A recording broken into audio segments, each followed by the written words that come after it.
Hey everybody, it's Last Robokai here, and it's time for more Dark Crusade, and more importantly, it's time for the first of the Stronghold fights in Dark Crusade. They are quite an enjoyable set piece in this game, sort of what you might call the climax to every little skirmish that you may have in your attempts to sweep across and claim the entirety of Cronus. And we're starting with Chaos, because they were within swinging distance.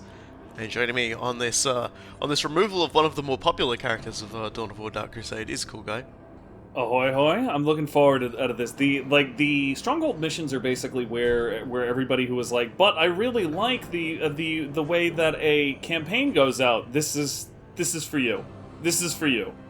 Yeah, these aren't skirmish maps, and this is a long one, so we might as well explain it all once we get in. So let's just hop straight in.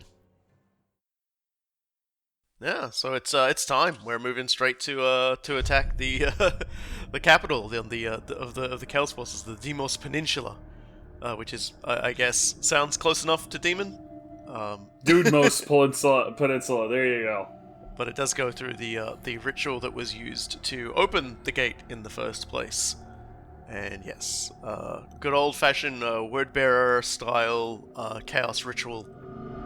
Epistles of Lorgar, yeah, all of that sounds about right.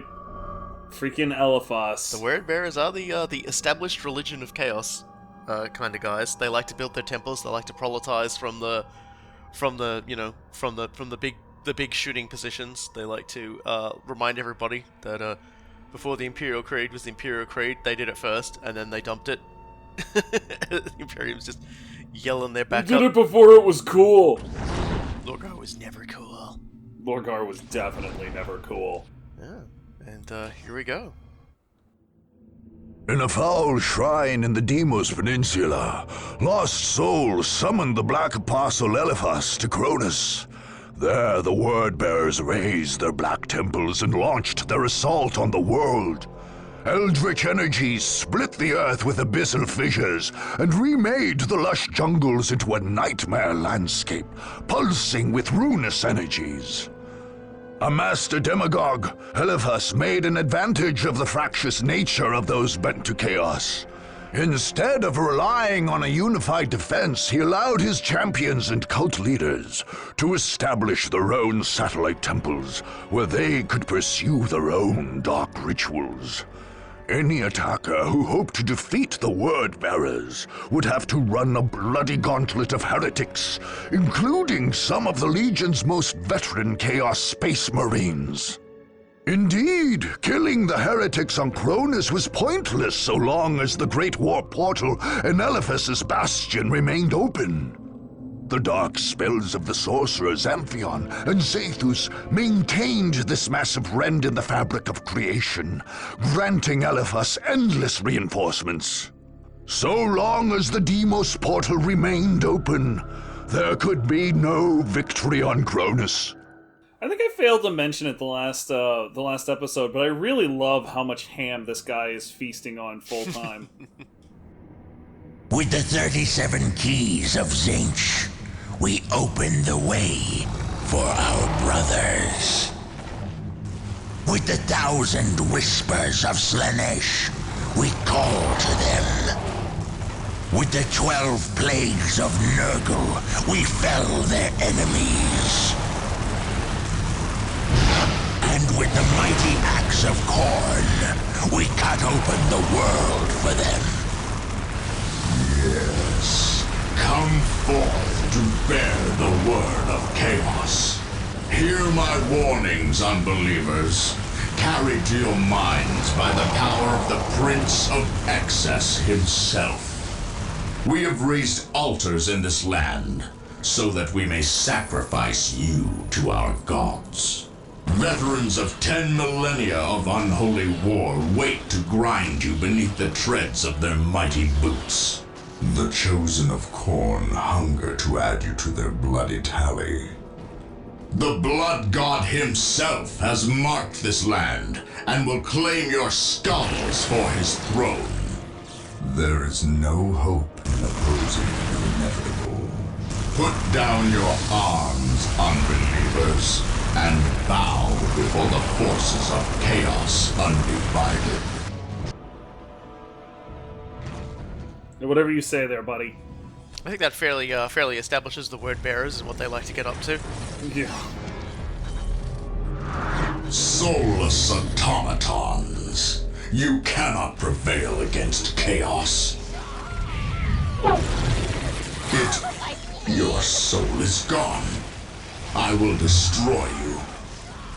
It's one of the few moments where the Necron Lord actually communicates directly with the with the foe. Just fucking flabbergasts the enemy commander. That's perfect. So yeah, it took me about 4 goes to actually record this particular stronghold, because for whatever reason OBS really hated this mission. It would stop pausing. It would like stop recording at some point during the recording, like, and it was random too. It wasn't like any set location. It would just decide, okay, I'm done, and end the recording there and give me no indication that it was doing it. So it's not like I could like go back and fix it. Cool. Great. So I had to resort to ancient, almost like disgusting warped technology in order to get this. I cracked open the big box of techno heresy and opened up Fraps. Nailed it. And so everyone was having a joke the other day about how like they talked about like the Call of Duty games being about like 150 gigabytes or something ridiculous like that, and I turned sadly to my recording of this particular episode, which is, so they said it was like 250. They were basically saying these games are too big, and I just turned to my recording of 1 hour of Dawn of War Dark Crusade, which is 267 gigs. Yep, fraps.txt or AVI as the case may be. And it was just like, this thing's been sitting on my computer for a year, and I'm like screaming to get rid of it. So that's my fault. There we go. Yeah. So the stronghold missions in Dawn of War Dark Crusade really start with the enemy coming down hard on you, their foot on your throat. You want to have at least a few honor guard units along with your lord, because you get attacked pretty fast from the get-go. And like this is where having a good build order is nice as well, because it lets you establish yourself. And in this particular case, there's only really 2 routes to attack us that the enemy can take, but they will use it a lot, and they will come at us a lot, and they will have a lot of buildings with which to spawn units, and we will just slowly fight our way up and through them. And and as we go along the way, it will throw new challenges at us to ensure that we are kept on our toes. The first challenge after establishing our base being those big blood towers that you occasionally hear the game just sort of make a bit of a ha ha ha noise quite quietly. That is those big blood pillars exploding, and if any ally, like any Necron unit or any of your own units, I call it, they just die. They just straight up instantly die, and that could be like a commander unit, a squad, a vehicle. It will just kill pretty much everything, which is a little bit of a problem for the Necrons, considering they move fairly slowly. Yeah, and it's a problem especially because the radius on it is actually pretty generous. So you might not see what's going on with it before it's too late the first time. And what units are the ones that are usually forming the tip of the spear? Your honor guards and your commanders. Yeah, of which I haven't realized my commander is still deciding to be up there fighting all the Chaos Forces. Because I'm trying to like take care of this annoyance. Yep. His morale is broken, so we'll see how this goes. So yeah, he's not actually in the death zone. Poorly. Yeah, but thankfully for that, the range of the teleport's pretty generous. So we're fine. No big deal. I can hold up a very significant amount of enemy forces with the Necron Lord, even when he's broken, and even when he hasn't been upgraded. Also, nice you have a proper choke there now. Yeah, and I'm gonna sort of basically just establish my toehold and then work from there. So I think we can finally actually start talking about Necron Lord. Like we described all the units and just said, now don't worry, we'll explain what the hell is going on with these things eventually.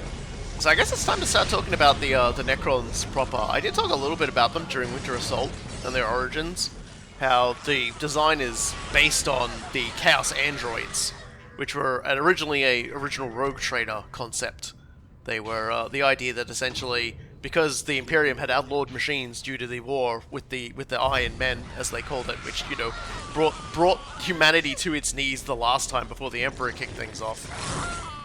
You know, the only people who were actually using AIs were Chaos Forces, because they were like, you know, let's teach an AI how to kill people. They'll love it. And so Chaos Androids were a thing. And then they weren't a thing, because I guess they just decided they didn't really need them, or they just didn't really fit in, or they had other plans. The answer is don't think about it. Like, yeah, it's the same. It's the same thing. Like, why are there no more Ratlings or Squats? The answer is don't think about it. Well, the Ratlings are still around, and the Squats are apparently coming back. So I'll believe that when it actually happens. It is worth noting, actually, that in the like second edition for like they had basically a bunch of different like units and stuff from second edition, like Warhammer 40,000's rules and everything like that. They even had rules actually for Beastmen. You know, like goats and horns and stuff, and not just as working as like units for Chaos, but as like auxiliaries for like the Imperium. So, you know, fun factoids. Yeah, that's just weird. Like my ears heard it, but my brain refused to process that. Yeah, so I'm switching my stance of most of my units to hold the ground, so they don't end up getting chased into the, or rather end up chasing into the giant exploding chaos hell, or overextending themselves. But yeah, getting back onto track as I distract myself. They basically pulled the Chaos Androids out, and for the longest while, there wasn't really much said or done in regards to, you know, any concept of like sentient machines outside of what like the limited machine gun stuff of the Imperium. And so they started you know, producing new editions of Warhammer 40,000, and I think there was a side note in one of them. I can't remember if it was like a White Dwarf article or an actual like rule book or something like that, but they had a picture of about, I think it was about 3 or 4 different alien species. And Kill or be killed. It is all a service to chaos. as you can see, we're still getting constantly attacked here. Everywhere I'm not, they are, and it's about as fun as it sounds. But now we've got some turrets up, and I'm using the big smash to sort of drive them back. They're more inclined to sort of retreat. There are going to be a lot of bodies down there by the end of it. Sorry, and one of the four aliens, 3 or 4 aliens were kind of like weird, goofy sketch things. But the one at the front, hunched over, resembled a Chaos Android, but they detailed it as being this weird construct creature found in a particular system. And that's always a pretty big hint when they say something like that, that there might be something more coming, because the Tyranids themselves started out as, or at least it's in terms of the Imperial perspective, the Genestealers, which we now know are like, you know, vanguard units of the Tyranids. They were like, oh, these are weird aliens native to this particular moon, and you know, they're basically proliferated out from, you know, beyond this moon, by way of people continually trying to, like, you know, mess with the wildlife and getting overrun because of the DNA adapting overriding capabilities of the Genestealers. And so it was I think it was a similar thing. They just started having their first encounters with the Necrons in these sectors, and we're just like, oh, okay, there's like a weird automaton race here. And then that's when Games Workshop started introducing the Necrons, you know, much later through a lot of White Dwarf articles and model releases. And at first it was just the Necron warriors and the Scarabs, and they were basically like, hey, here, check out these things, check out these weird things that have been popping up around. Here are the rules for them. And I think what it was is that, and someone who works for like Games Workshop at the time, feel free to like write in the comments that I'm like completely off base here, because God knows I'll never speak to you another way. Because I hate talking to people. But I'm gonna assume it was a case of they wanted to make something similar to the concept of the undead, but they didn't want to just be like, oh look, it's the spooky, scary skeletons raised up through dark magic stuff again. So they went with a weird race of mechanical skeletons, and to represent the themes of that, they drew on a few famous mechanical skeletons of popular culture, such as the Terminator. And the Terminators are famous for being able to take a ridiculous amount of damage and keep on going. So they wanted to represent that in the rules, I assume, and so they were essentially trying to tune up people's response to like a faction that essentially could, re-roll being killed. Like, you could wipe out a squad, and that squad would not come back. But if enough of that squad remained and it wasn't broken, then it could definitely come back and keep fighting. And so the lore basically came that they were appearing on a lot of frontier worlds where the Mechanicus like to dig for old technology. They were appearing on a few different shrine worlds where the Sisters of Battle were located. So there were a few, oops, the Sisters are getting murdered again, battle reports and things like that. Games Workshop's very fond of those. And and yeah, it just kind of escalated from there. That every so often, every few months, release like the Necron Lord, and then the Destroyer would come out, and eventually they released the first Necron Codex. And the first Necron Codex is more or less pretty much every single unit you see here. The Destroyer Lord is essentially the Destroyer, essentially the Lord HQ model, but with Destroyer legs as an option part for walkie for him. That's pretty much it. Like, there's nothing particularly fancy. You don't need about it, any more than that. Like, let's be real though. And in later iterations began to give them some of the fun stuff. They started getting things like annihilation barges, and walkers and things like that. And expanded the roster beyond. But in their very initial Codex formation, the way they worked is they were defined by their two functional mechanics: will be back and phase out.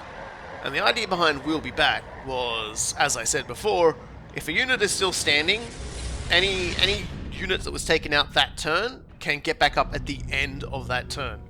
So basically, you could, the squads re-roll back up again, and things like the Resurrection Orb and the presence of the Monolith enhanced the roll. I think it might, improve what roll it had to be, allowed re-rolls, things like that, which made the Monolith and the Necron Lord extremely linchpin units. But what Phase Out did was made it so that if the Necron force was reduced to a certain amount, and I can't remember the exact number, it might have just been 25% of their point value. Yeah, I think it was either 25 or 30%. But it was only at the point value of like non-vehicle regular units, so the Monolith didn't count.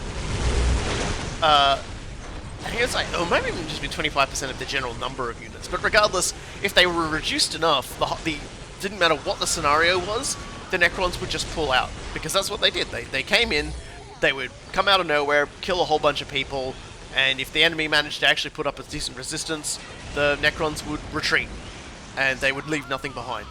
They would basically, any actual Necron unit that was destroyed would also typically activate some function of like phasing out, which would allow it to retreat.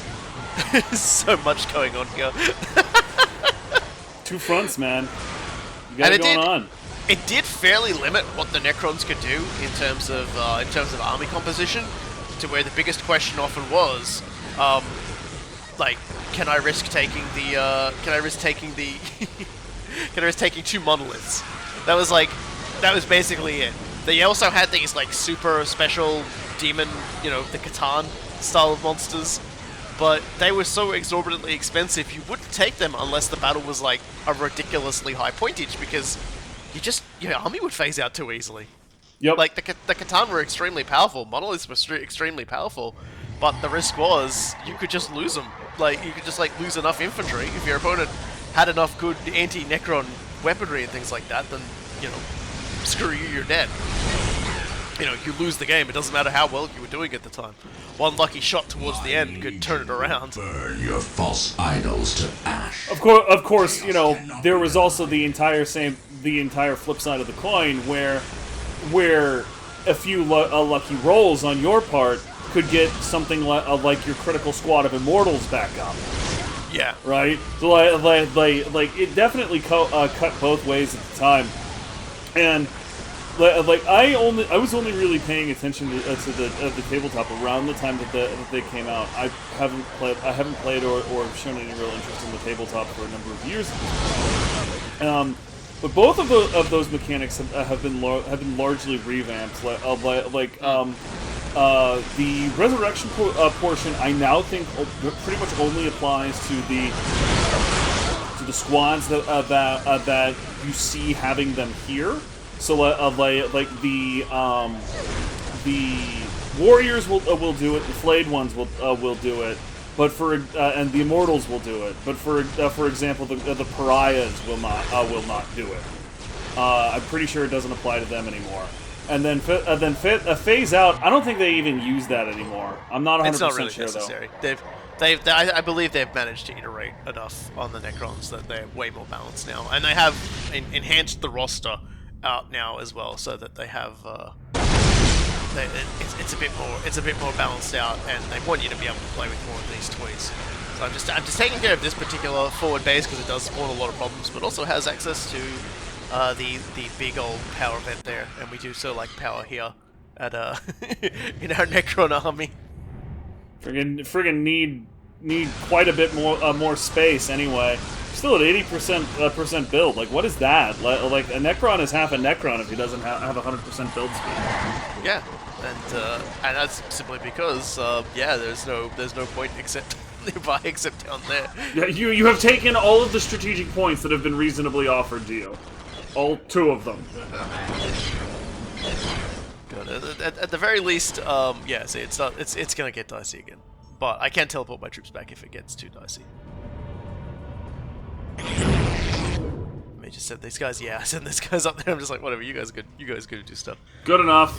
And with that, we can sort of start to get into the lore of the Necrons, because the Necrons have actually had a fairly hefty lore change.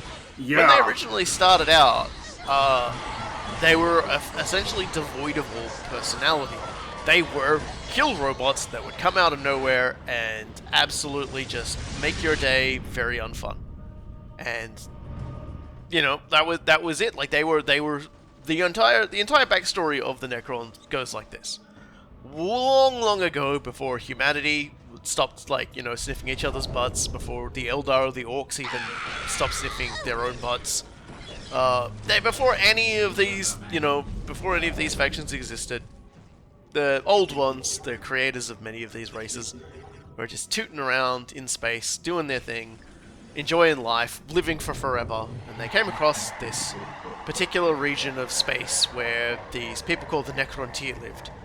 And the Necrontyr had basically managed to perform a variety of technological marvels of their own, in their own right, but were somewhat sort of held back by the fact that they all had relatively short lives, because the homeworld of the Necrontyr, where they had all started out, had been flickering and sputtering and basically bathing all of them in solar radiation from time to time, to the point where it was just kind of genetically built in to them to pass away sickly and early, and they kind of hated that.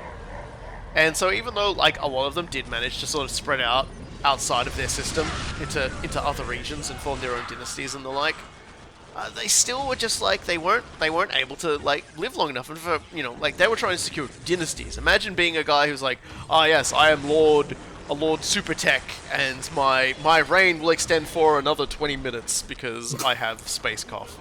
You got space cancer. Space cancer. Space cancer. It's basically you wouldn't like that. And you'd be real worried about your ability of your dynasty to hold together when all the really competent people have a very short shelf life.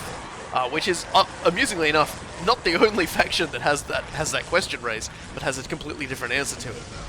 And the Necrontyr, very angrily, for whatever reason, possibly demanding technology that would allow them to extend their life, and being told lol no by the old ones, or just generally out of jealousy because they were quite petty and were always trying to get as much as they could in their short existences.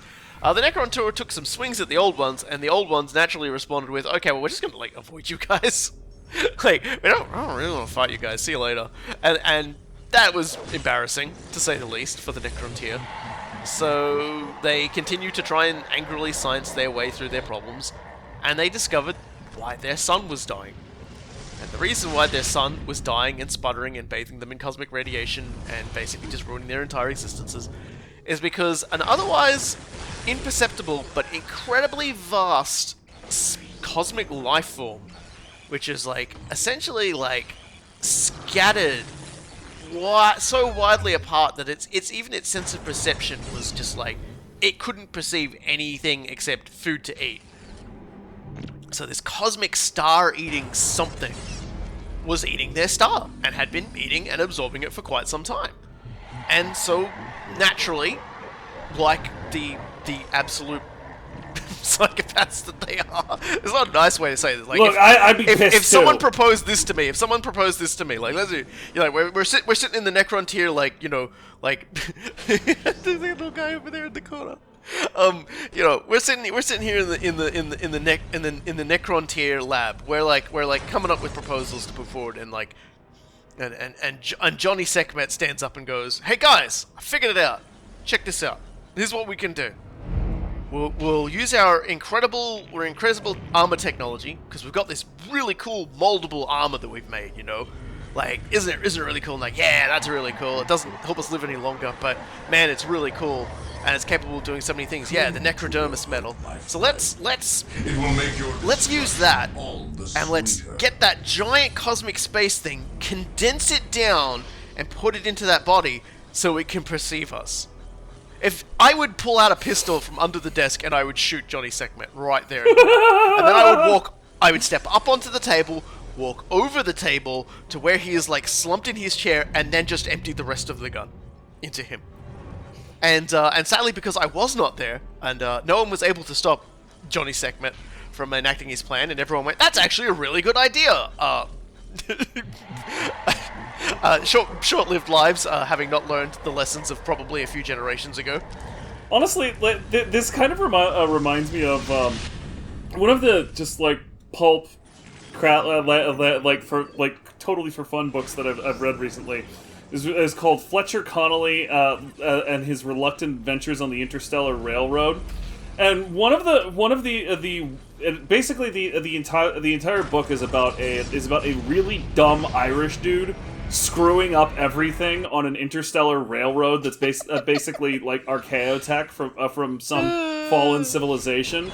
And at one point, you know, these archaeo aliens who have seen like dozens of empires rise and fall say one of the how do they phrase it? The contradiction of intelligence is that the most intelligent beings make the biggest mistakes, and that's exactly what I'm thinking Johnny Sekhmet did for the Necrons there. And so nobody like peer reviews Johnny Sekhmet's plan, and they make this big body for the like, you know, this big. I'm guessing they just like, because like the actual metal is extremely sort of like nanomachine malleable. They basically just sucked this big thing in there, and of course, naturally, it started to perceive space around it. It started to perceive these much smaller beings around it, and started eating them. Like, what did you think was going to happen there, Johnny? Because that was what it did. That was how it existed.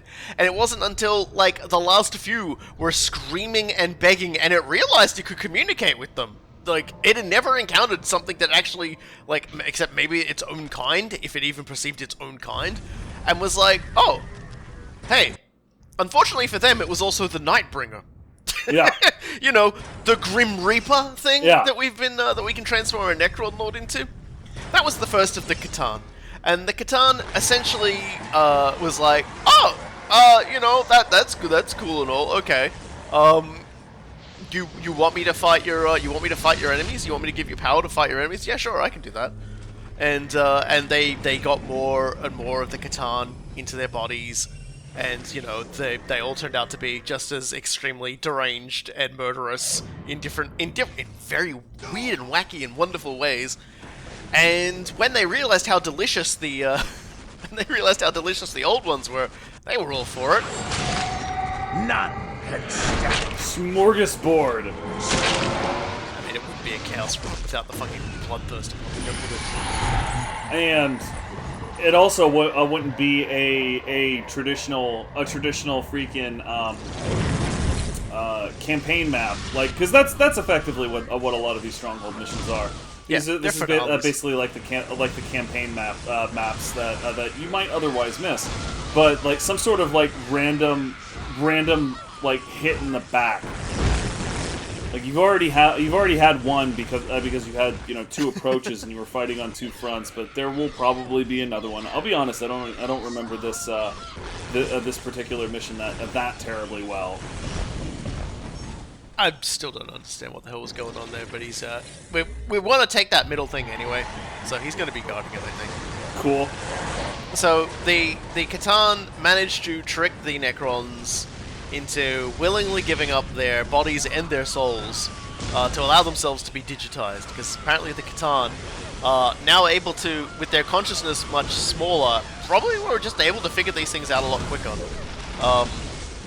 These dense, powerful beings were probably pretty smart, but also extremely, like, kind of, like, you know, demented. And so they helped the scientists create a process for digitizing the Necrons, and then basically just ate all their souls after they were, you know, they were basically just killed all of them. They died.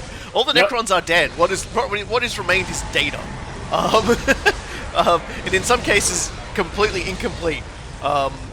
In the case of, like, the Necron warriors, all semblance of, like, who they used to be is not there anymore. And so this was it. And so they waged war on the old ones, and the old ones were like, "Holy shit, this is actually kind of bad." And so to try and, you know, because the Catan could very easily, you know, counter their powers, and you know, the Catan had absolutely insane power over real space, which was another sort of scary thing, as we can see here with just a shard of the Nightbringer. We turn into this immortal being that drains life force, like, without even having to touch. It just does it. And so, the moral of the story here is don't deal with actual Cthulhu. Fuck you, Jody Sekhmet, you idiot. that's the ancillary thing. Fuck you, that guy who did deal with actual Cthulhu. Yeah, and that was the original Necrons. In essence, they waged the War of the Heavens. A lot of races like the Eldar and the Orcs were created as a result of the attempt to defeat the Necrons. And then, at some point, having just killed, like, as the lore went, they killed so much life in the galaxy, they were like, well, shit. Like, the Catan were like, shit, we're gonna starve if we keep doing this.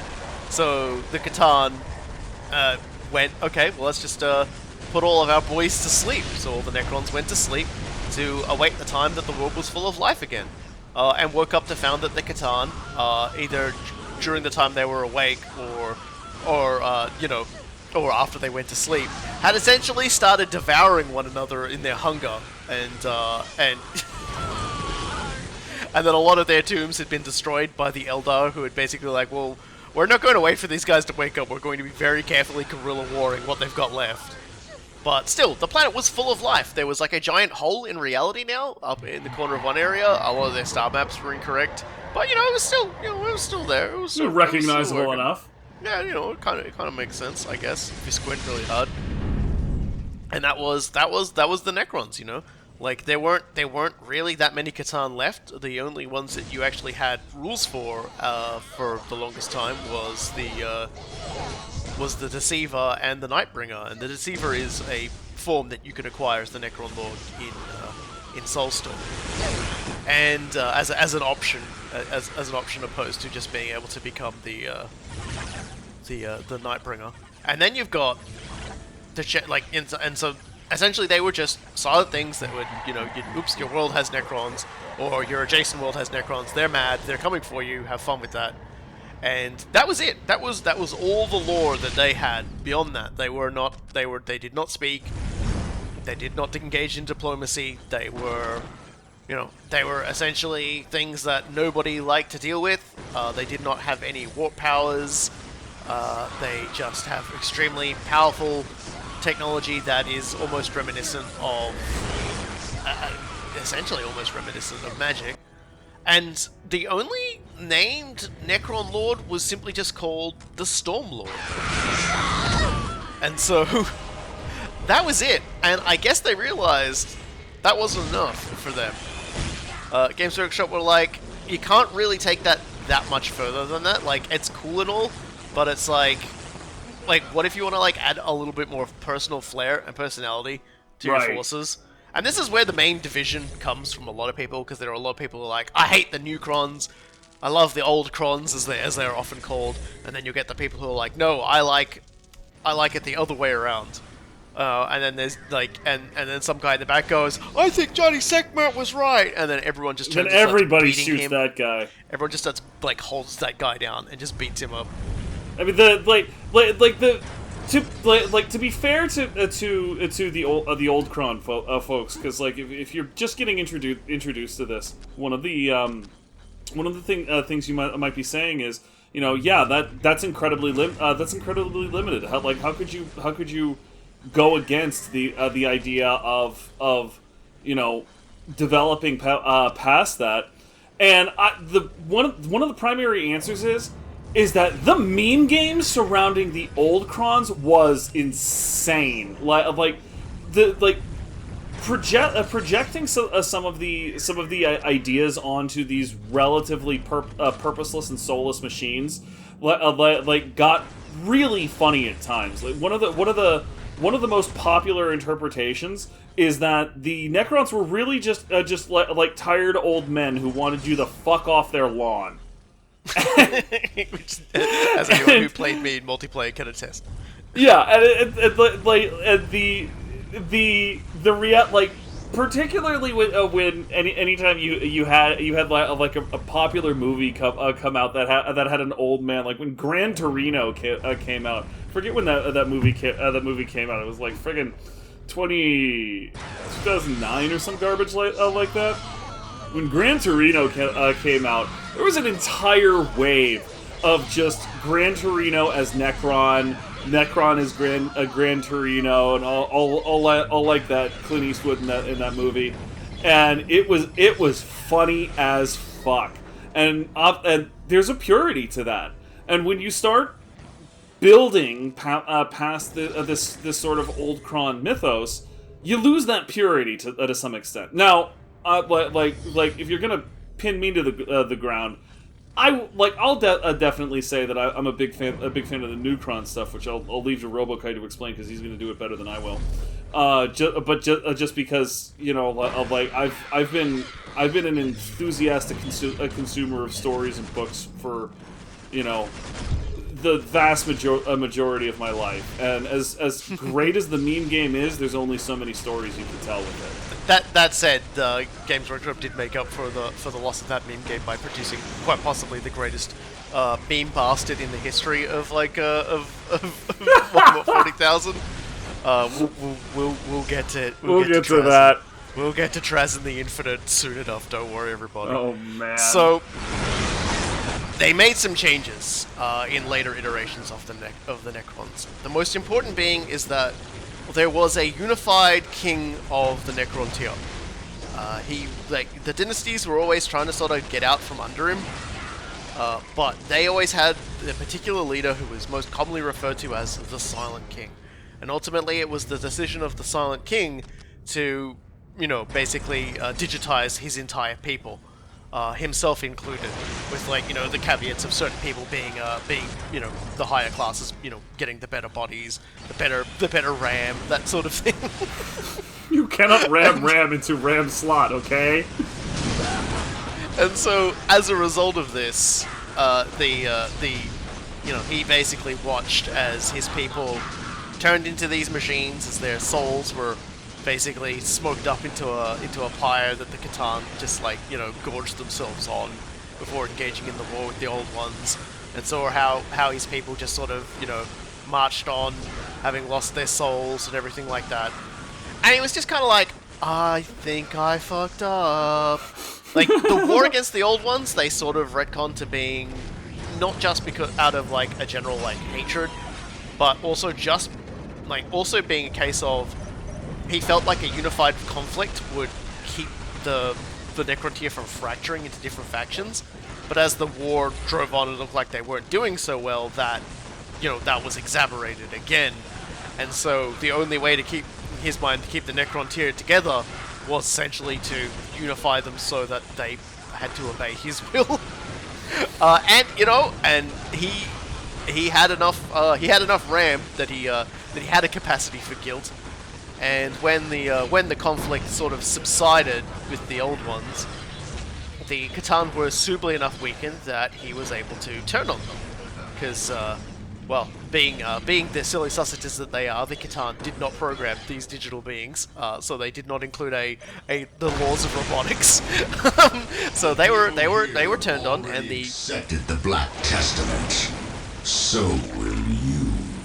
And so they, in essence, turned on the Catan and used their extremely bizarre, near magical technology to fragment and capture as many Catan as they could, and reduced many of them to shards of their bodies that contained fragments of their power, and then confined these shards to the things called Tesseract Labyrinths, which are basically small dimensional super mazes that it is impossible to get out of, almost.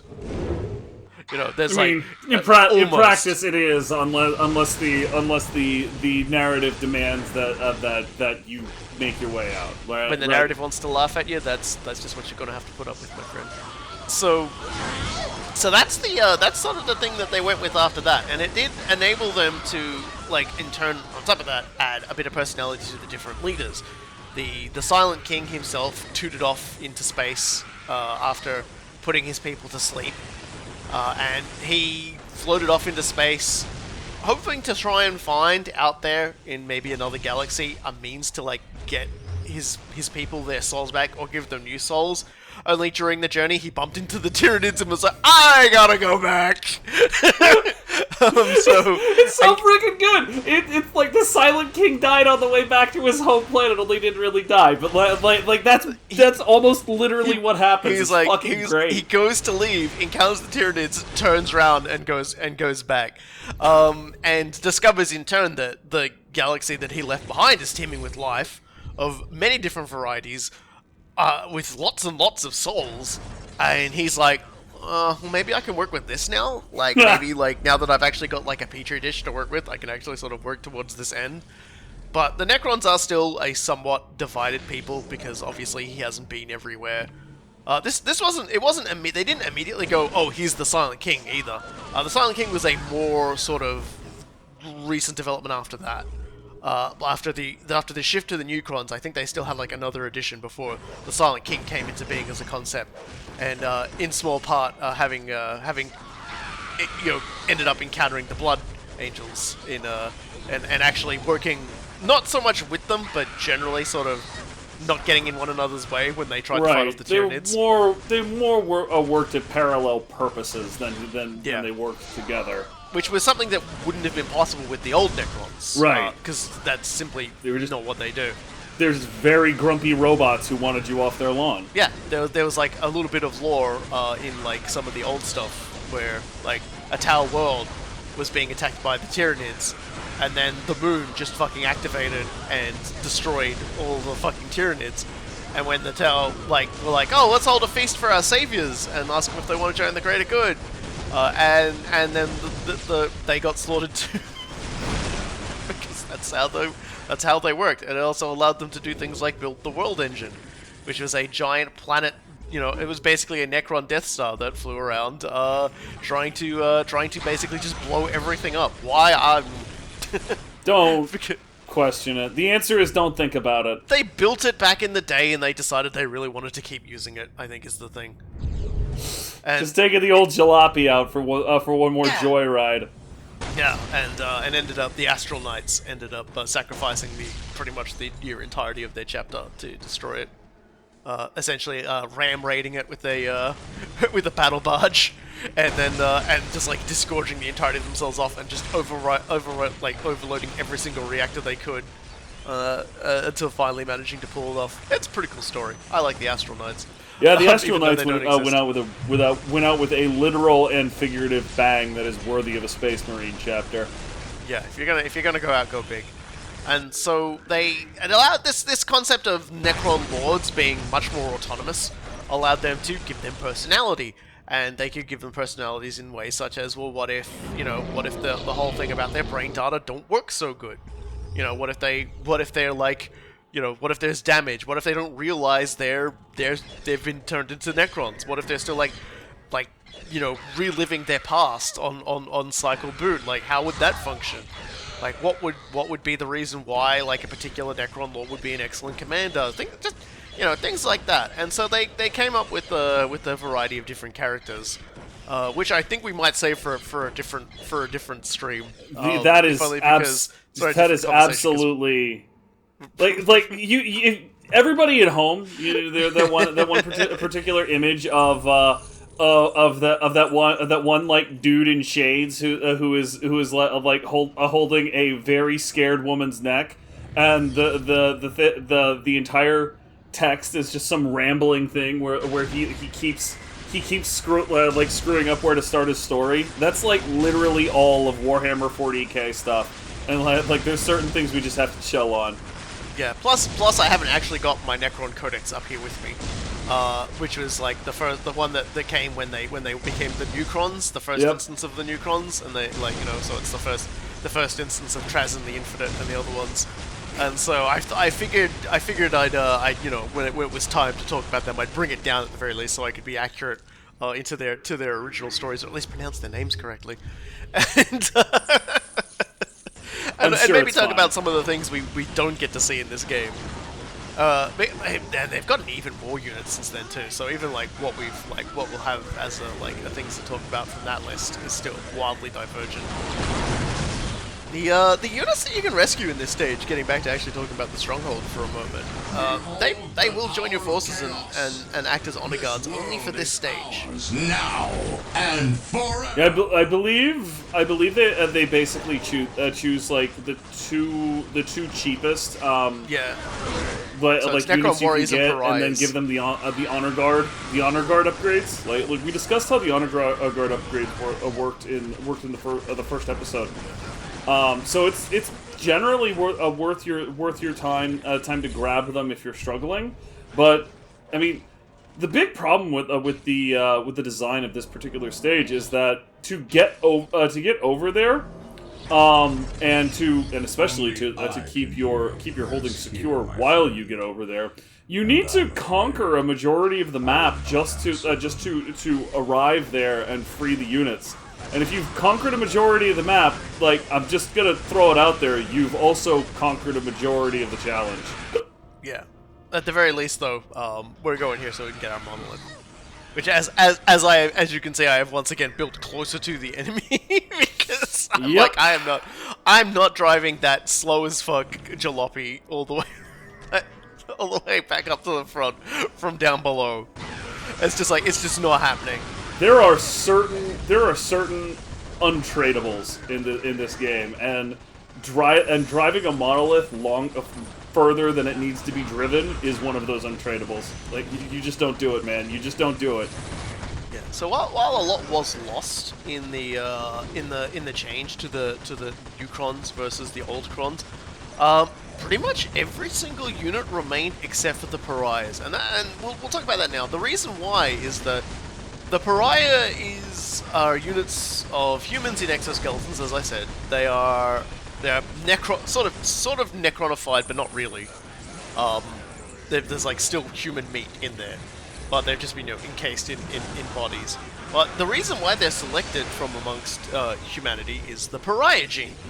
And we have talked about the pariah gene before because it's a weird thing that can crop up sometimes in can crop up sometimes in the human genome in Warhammer 40,000, because, you know, if it's possible for people to mutate and have psychic powers, it's also possible for them to mutate and gain the function that is the exact opposite.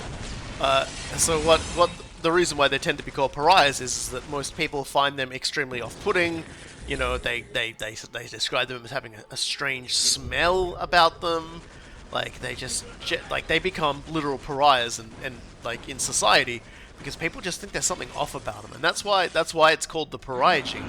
when the actuality of it is they can just sense there's something wrong. That person probably still has a soul, but probably doesn't have much of one, and their existence is almost like a solid anchor into reality, to the point that psychic powers don't work, demons vanish, and yeah, like, and you know, you put one on a ship when it tries to jump into warp, God knows what's gonna happen.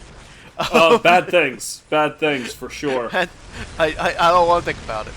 It's the local equivalent of an anti-magic zone. Only, you know, it's attached to a person rather than a DM's whim. Just because magic is ridiculous in Dungeons and Dragons. The character of Jurgen in the Cyphers Kane novels is a pariah, or as the Imperium tends to call them, a blank. Mm-hmm.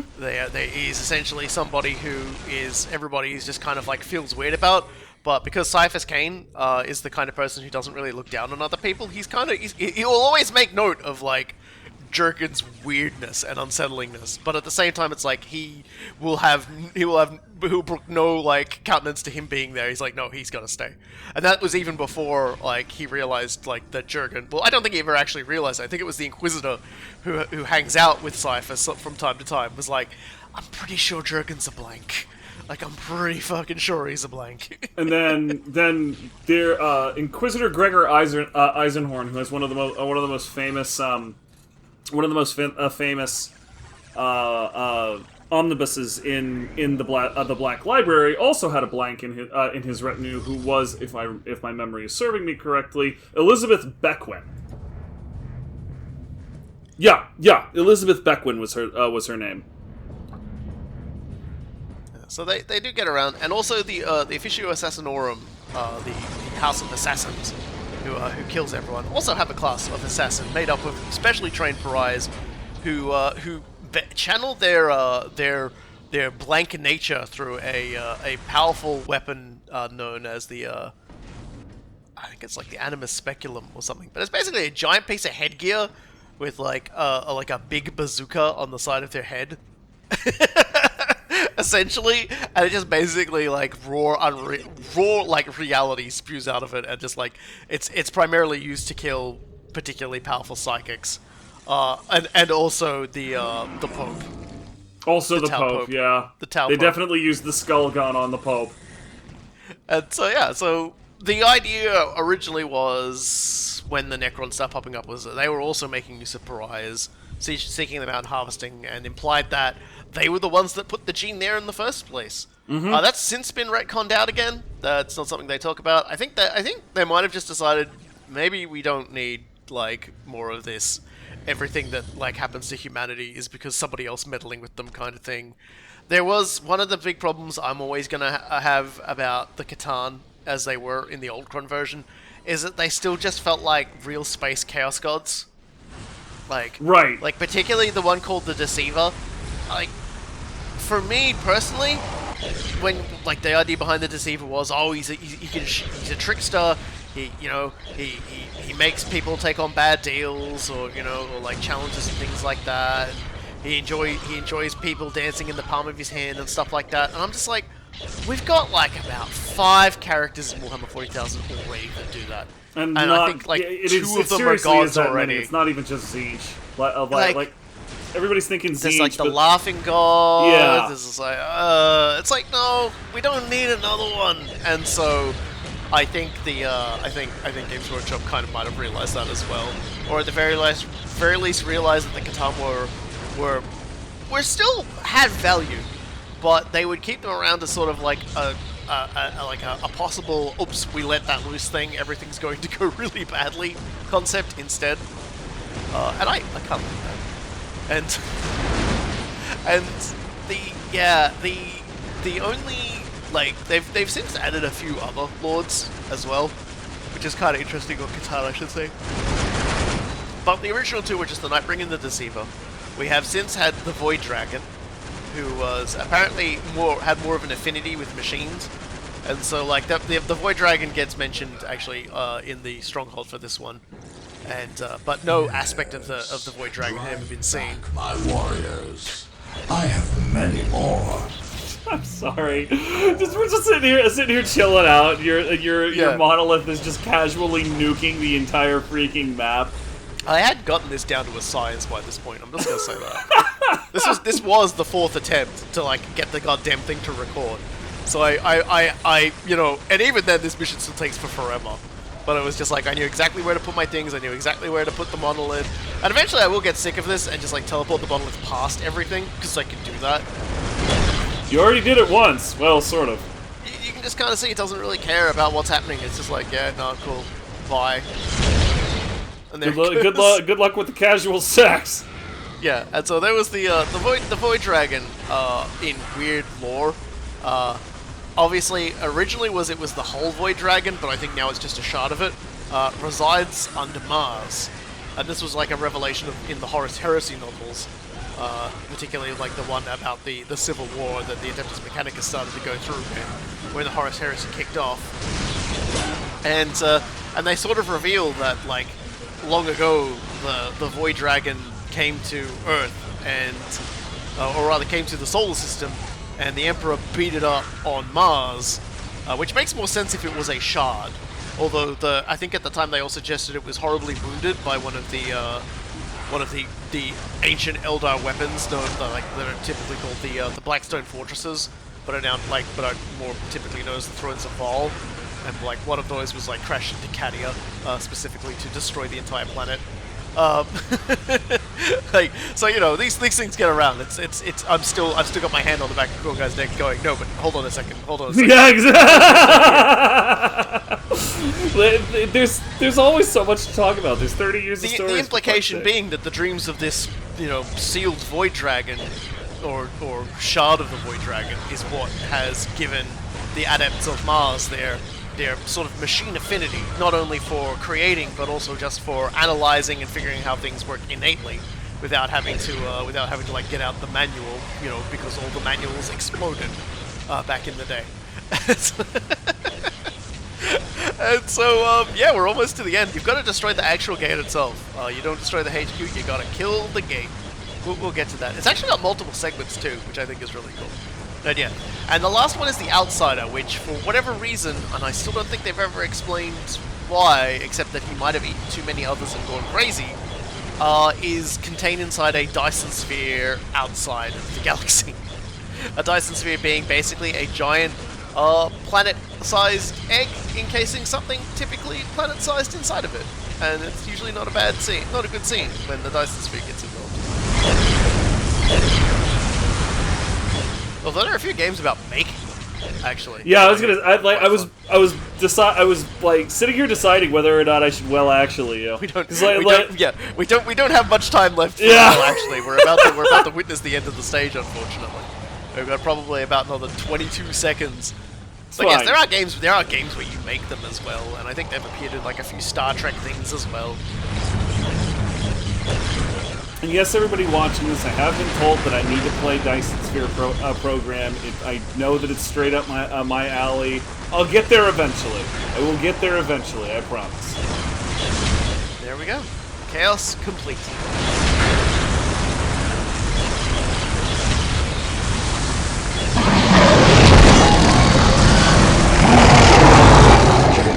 Chaos, my lord. The faithful here are not strong enough. It is a poor shepherd who blames his flock, Apostle. This failure is yours and yours alone. No, I will not go to the Basilica of Torments again. Fear not, Apostle. The Basilica is reserved for those who may redeem themselves. No! You will have no such chance.